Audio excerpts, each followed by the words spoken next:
Bonjour à tous, aujourd'hui on se retrouve en Franche-Comté, du côté de la Haute-Saône, dans un petit village, Luxeuil. C'est un endroit que je connais pas du tout et que va me faire visiter mon ami Guillaume. À mon avis, c'est une région qui est peu connue et pourtant où il y a un patrimoine à la fois antique, médiéval et même moderne important. Donc c'est parti, on y va. Bon alors Guillaume, où est-ce qu'on se trouve maintenant ? Eh ben, on se trouve à Luxeuil-les-Bains. C'est une ville thermale et en fait les thermes qu'on voit derrière sont des thermes qui sont en fonctionnement discontinu mais en fonctionnement depuis 25 siècles. Donc à l'époque gauloise et à l'époque gallo-romaine, la ville s'appelait Luxovium. Tout s'est basé autour de ces thermes où le dieu gaulois Luxovios ou Luxovius y était vénéré pour les eaux sacrées qui y étaient. Et toute la ville s'est construite autour de ça. À la fin de l'Antiquité, pendant la chute de l'Empire romain, en fait, Attila rasera complètement la ville de Luxeuil. Les thermes et la ville de Luxeuil vont tomber pendant 150 ans dans l'oubli. Et en fait, il y a un moine irlandais qui va arriver ici, qui s'appelle Saint Colomban. En fait, il va trouver des statues païennes à l'endroit des thermes. Il s'est rendu compte qu'il y avait des sources là, donc elles ont été redécouvertes au tout début du Moyen-Âge. Et c'est à ce moment-là que Saint Colomban, mais peut-être qu'on aura l'occasion d'en reparler, va rebâtir la ville autour de ces thermes et va construire une abbaye qui sera une des abbayes les plus puissantes de son époque. D'accord.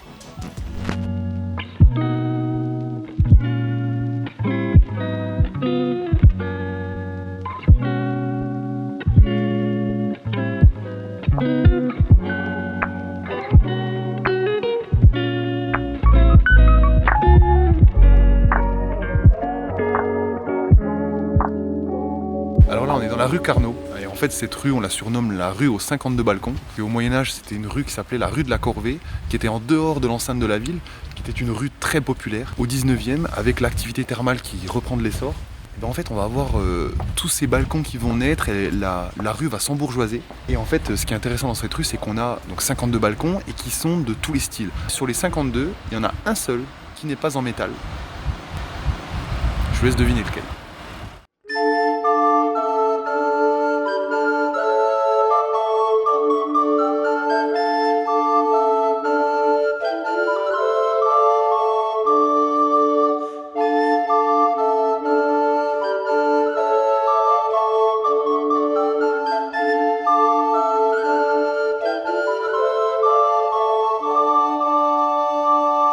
Donc là, on est au pied de la tour des Échevins et en face, il y a la maison du cardinal Jouffroy.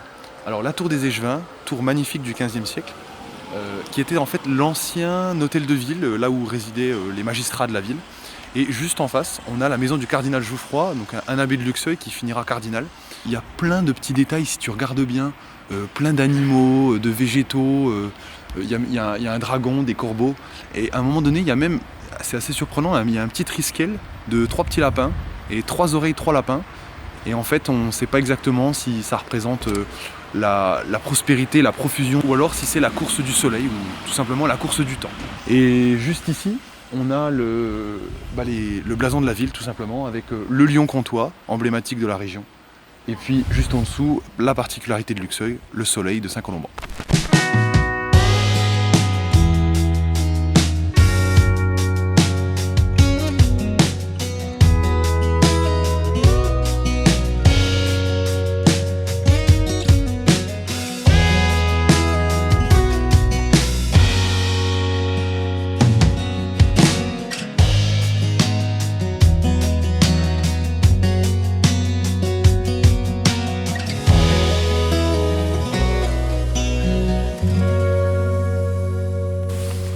Alors, mon petit Laurent. Ouais. Là, ici, on se trouve dans l'abbaye de Saint Colomban. Donc, à la fin du VIe siècle, Saint Colomban, il fonde cette abbaye qui va devenir une des abbayes les plus puissantes de son époque, du Haut Moyen-Âge. Et la particularité de cette abbaye, qu'est-ce qu'elle va apporter ? Les moines de Saint Colomban vont adopter une nouvelle écriture qui s'appelle la cursive de Luxeuil. Ok.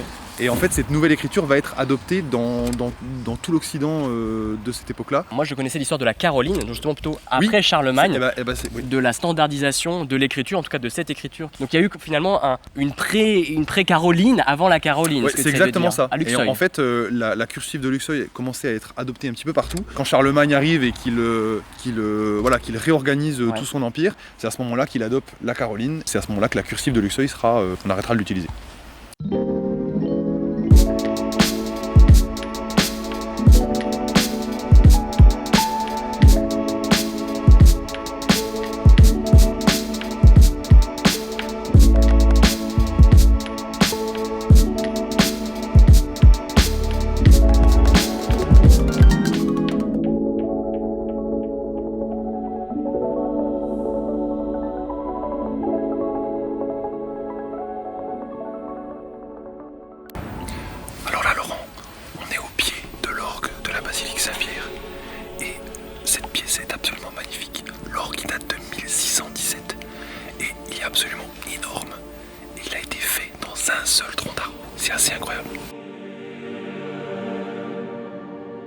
Laurent, tu remarques rien au-dessus du Cher là? Si, il y a la croix qui semble dépassée. C'est quoi? Il a été construit. Il n'était pas construit pour ce lieu-là, si? Ouais, c'est exactement ça en fait. On voit qu'il n'est pas censé rentrer, c'est comme s'il n'était pas fait pour être ici. Et effectivement, en fait, c'est un Cher qui était à Notre-Dame de Paris.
Alors là, on sort tout juste de l'Ecclésia, un site funéraire mérovingien avec des centaines de sarcophages, un truc assez incroyable. Les vestiges, souvent, on pense soit à des vestiges gallo-romains de l'époque de l'Antiquité, soit plutôt médiéval, mais d'autres sortes. Et c'est vrai que moi, c'est pas souvent que j'ai eu affaire à ce genre d'héritage en fait. Ouais, en fait, ce qui est intéressant, c'est que tu as plusieurs époques qui se chevauchent. T'as l'Antiquité, enfin la période gallo-romaine, ensuite le début du Moyen-Âge. C'est assez impressionnant, 400 tombes recensées, dont 150 sarcophages. Une église en ruine aujourd'hui, mais où on estime que un saint y a été enterré, Saint Valbert. D'accord. C'est pas Saint-Colomban cette fois-ci? Non, c'est pas Saint-Colomban en fait, c'est un de ses héritiers entre guillemets. Okay. Et donc il y a plein de sarcophages qui sont enterrés dans sa direction pour être enterrés au plus proche du saint. Avoir le salut le plus sûr possible. Mais c'est vraiment un endroit qui est très impressionnant. Je pense que c'est un site qui est assez unique en Europe. Ouais.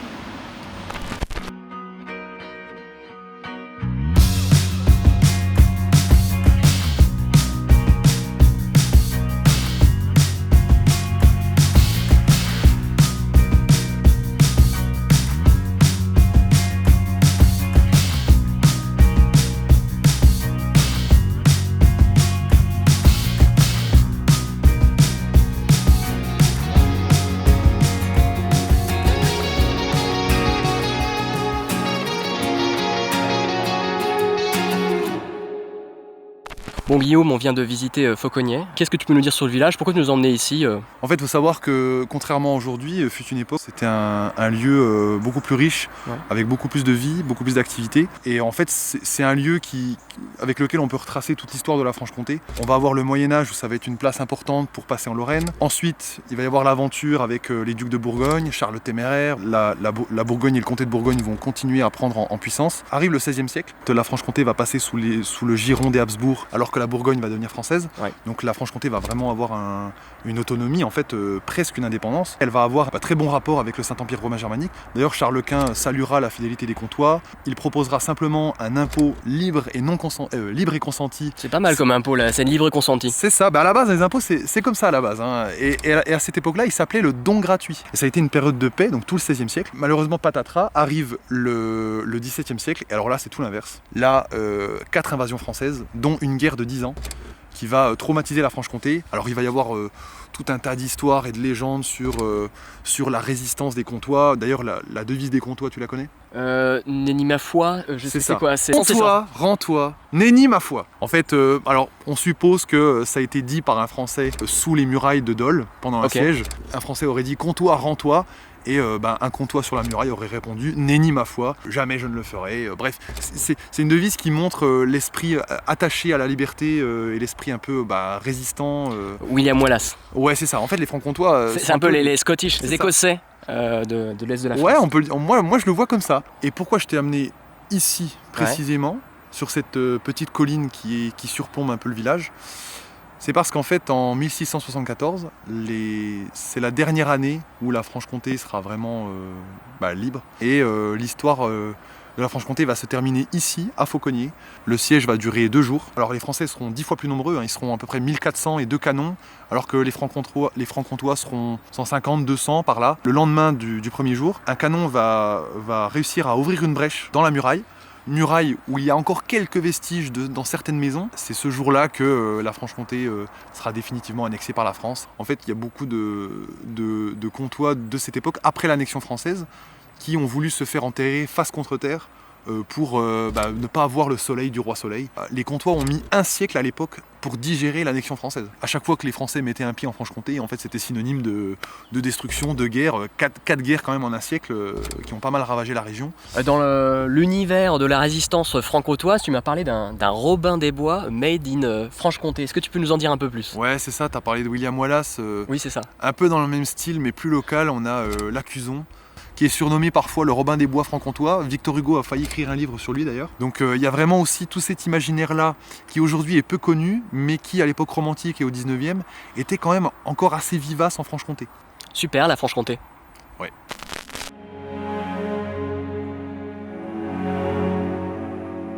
Cette province, assez pauvre en argent mais très fertile, bien peuplée, étendue en long de 40 lieues et large de 20, avait le nom de Franche, elle était en effet. Les rois d'Espagne en étaient plutôt les protecteurs que les maîtres. Quoique ce pays fût du gouvernement de la Flandre, il n'en dépendait que peu. Toute l'administration était partagée et disputée entre le Parlement et le gouverneur de la Franche-Comté. Le peuple jouissait de grands privilèges, toujours respectés par la cour de Madrid, qui ménageait une province jalouse de ses droits et voisine de la France. Besançon même se gouvernait comme une ville impériale. Jamais peuple ne vécut sous une administration plus douce et ne fut si attaché à ses souverains. Son amour pour la maison d'Autriche s'est conservé pendant 2 générations. Mais cet amour était, au fond, celui de la liberté.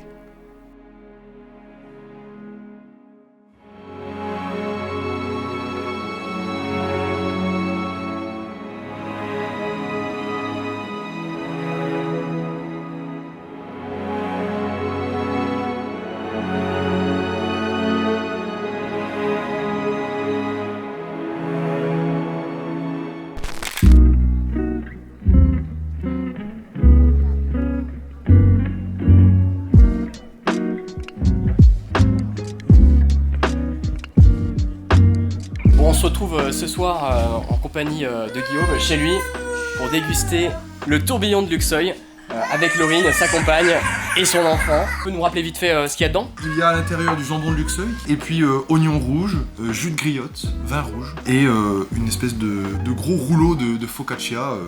Je pense que ça va être pas mal.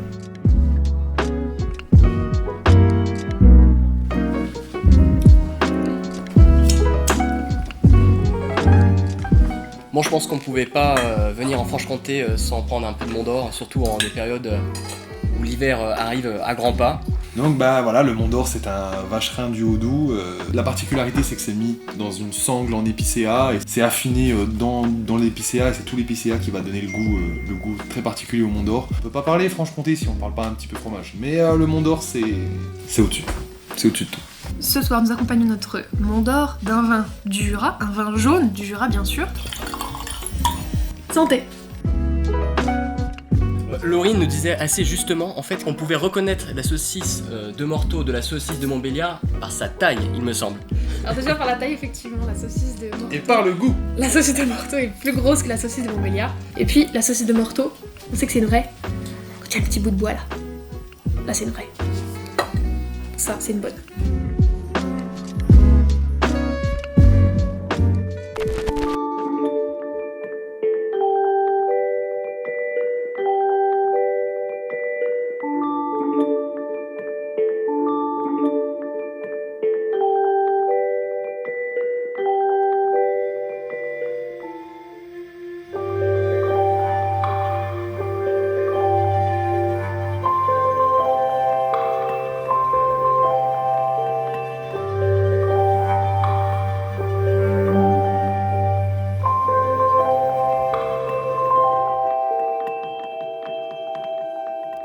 maintenant qu'on est à la chapelle de Ronchamp, faite par Le Corbusier en 1953, si je dis pas de bêtises. Pour moi, Le Corbusier, c'est des bâtiments avec beaucoup de béton, beaucoup d'angles droits. En tant que néophyte, je trouve la chapelle assez sympa. Est-ce que toi, tu t'y connais peut-être un peu plus sur Le Corbusier? Tu peux nous en dire un peu plus par rapport à la chapelle, peut-être? Ce lieu m'a rappelé un autre endroit, couvent de la Tourette.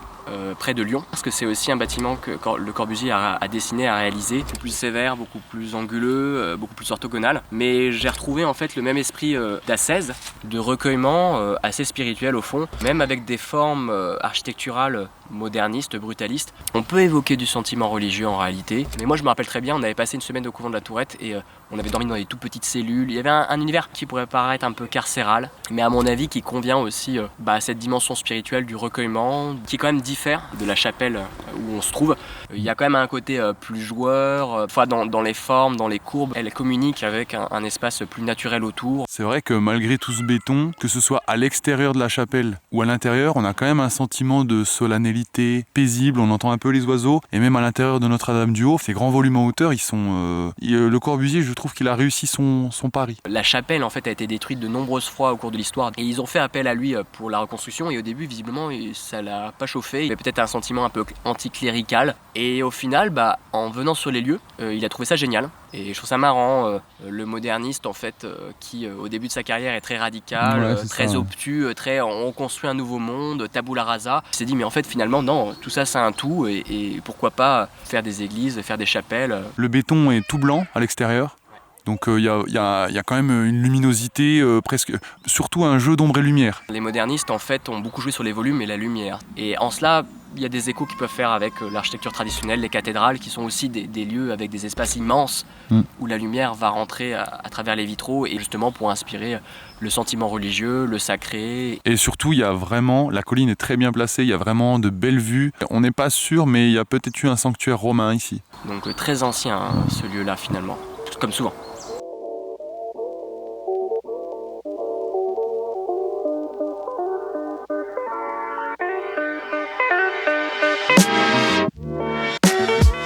Et bien voilà, c'est la fin de ce périple en Haute-Saône. J'ai hésité à te montrer plein de choses, il a fallu faire un choix, le reste ce sera pour une prochaine fois.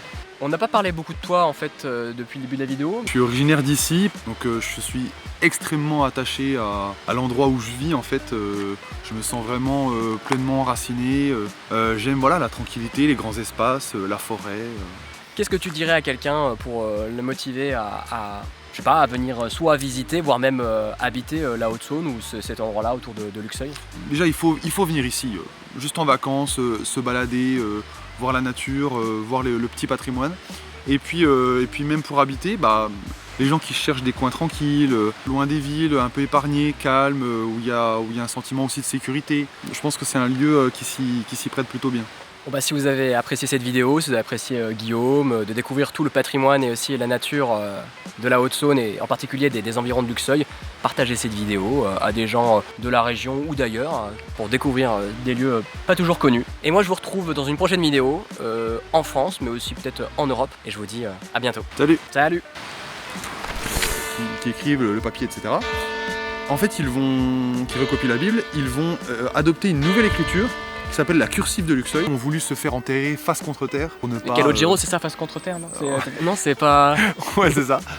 Alors, on a ici une plaque qui est très ancienne. Je ne sais pas de quand elle date, mais c'est inscrit « Vous tous qui avez soif, venez en ces eaux salutaires ». C'est un vrai vin du Jura. Un blanc, évidemment. Il n'y a pas des vins blancs C'est reparti. Ce soir, nous accompagnons notre Mont d'Or d'un vin du Jura, un vin jaune du Jura, bien sûr. Il y a Guillaume qui nous disait assez justement qu'il avait trouvé un détail archéo-futuriste. Alors je sais pas ce que vous en pensez.